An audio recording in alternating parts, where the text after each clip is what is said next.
I believe America right now stands on the brink. It has often been said, as the church goes, so goes the nation. But I want to submit that as the pastor goes, so goes the church.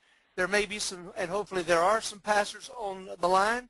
I don't think any would disagree with this reality.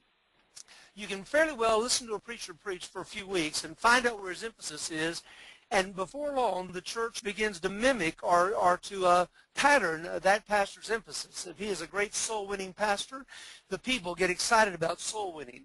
If the church or the pastor has a mission heart, the church becomes a mission-minded church. I'm convinced that a pastor ought to be not only mission-minded, not only an evangelist at heart, but he ought to also be a prophet. And the fact of the matter is, churches today in America are like they are because we preachers are like we are. And by that I mean we are distracted, we become cold, and in some cases indifferent, and the nation stands on the brink because of it.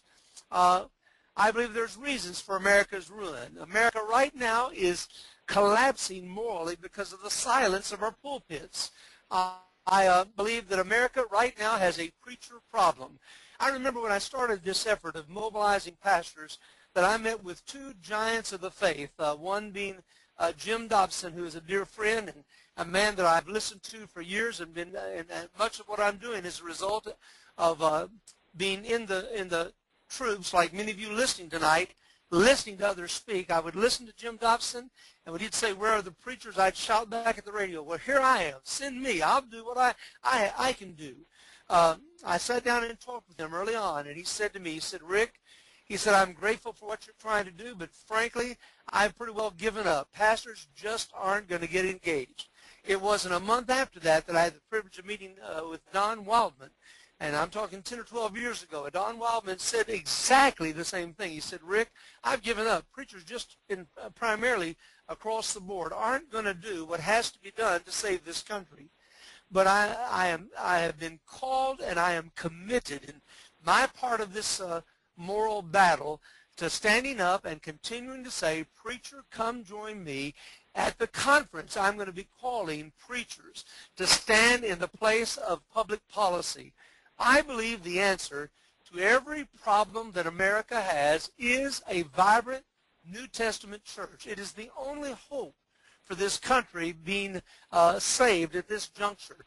And when you look at the essence of what Phyllis Schlafly has been doing through the years with Eagle Forum, when you look at the essence of what Janet Folger is doing, when you look at the essence of Focus on the Family or any number of these organizations, the driving catalyst behind that is their commitment to Christ, their calling by God to be in the public arena. And the only hope we're going to have of saving this nation is not a new political movement, but a vibrant New Testament church. But understand this, as we address every ill the nation has, there is a solution, and that solution is the person of Jesus Christ. I believe that 2 Chronicles 7:14 tells us what has to be done. It tells us first who the people God has. "If my people who are called by my name shall humble themselves and pray." Humble themselves. In those two phrases, we see the people that God has. The people that are going to change this country are not the Democrats or the Republicans or the independents, but it's God's people. Those who are called by his name, unashamedly standing in the marketplace of ideas, taking their faith into the place of public policy. But we need to be mindful that the pride God hates is that arrogant attitude that thinks, I'm not the problem, I don't have anything I need to address personally. I think as we delve deep into our own personal lives and repent, and I pray that this conference shall have a great amount of emphasis on this, and I think it will when you hear the likes of Michelle Bachman, who is a committed Christian, when you hear my fellow classmate in seminary, a man that I never dreamed God would use to such heights of political involvement, but Mike Huckabee. I remember we used to attend classes together and drink coffee often between classes and chat about the things of God. And now here at the third or fourth stage of our public ministry, as God's calling us to work together in the place of public policy. We've got to understand that the real issue is pride in our own hearts. And we got to realize that no matter how smart we are or how hard we work, we can't save this country.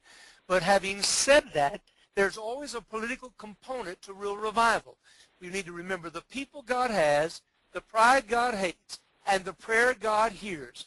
If my people, who are called by my name, will humble themselves and pray and seek my face and turn from their wicked ways, then I will hear from heaven, forgive their sin, and heal their land. And that is, in fact, the promise that God honors.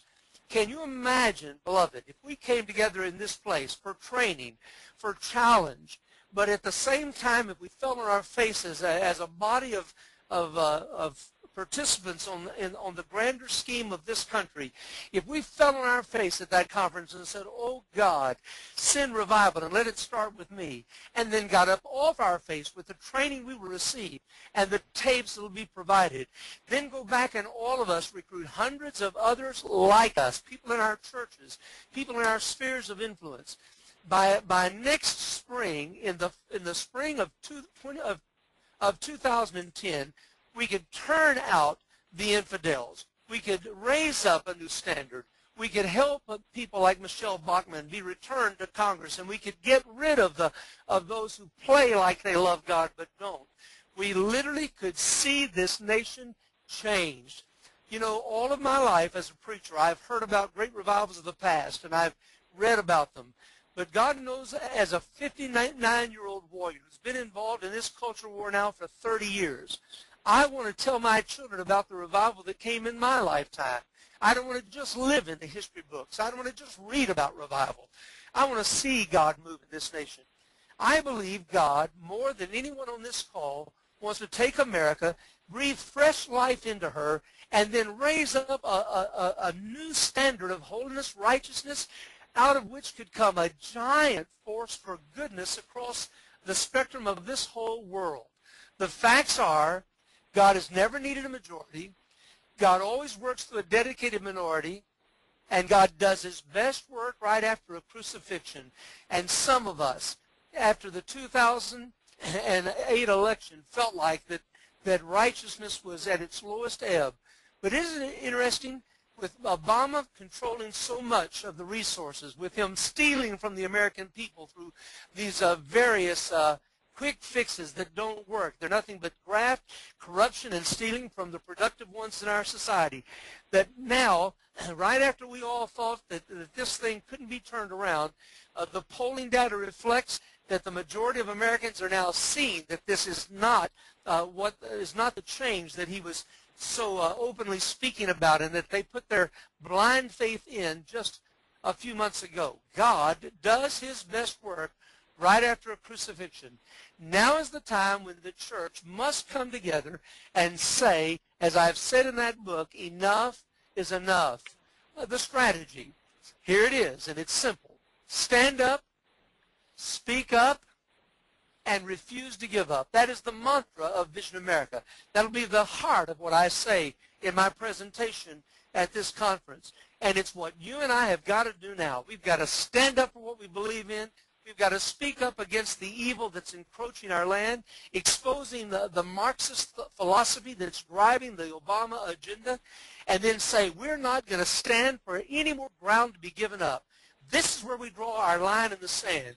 We're going to lock arm in arm. We're going to take truth forward. We're going to expose the lie and the myth of separation, and we're going to march into the place of public policy and seize the day. Janet,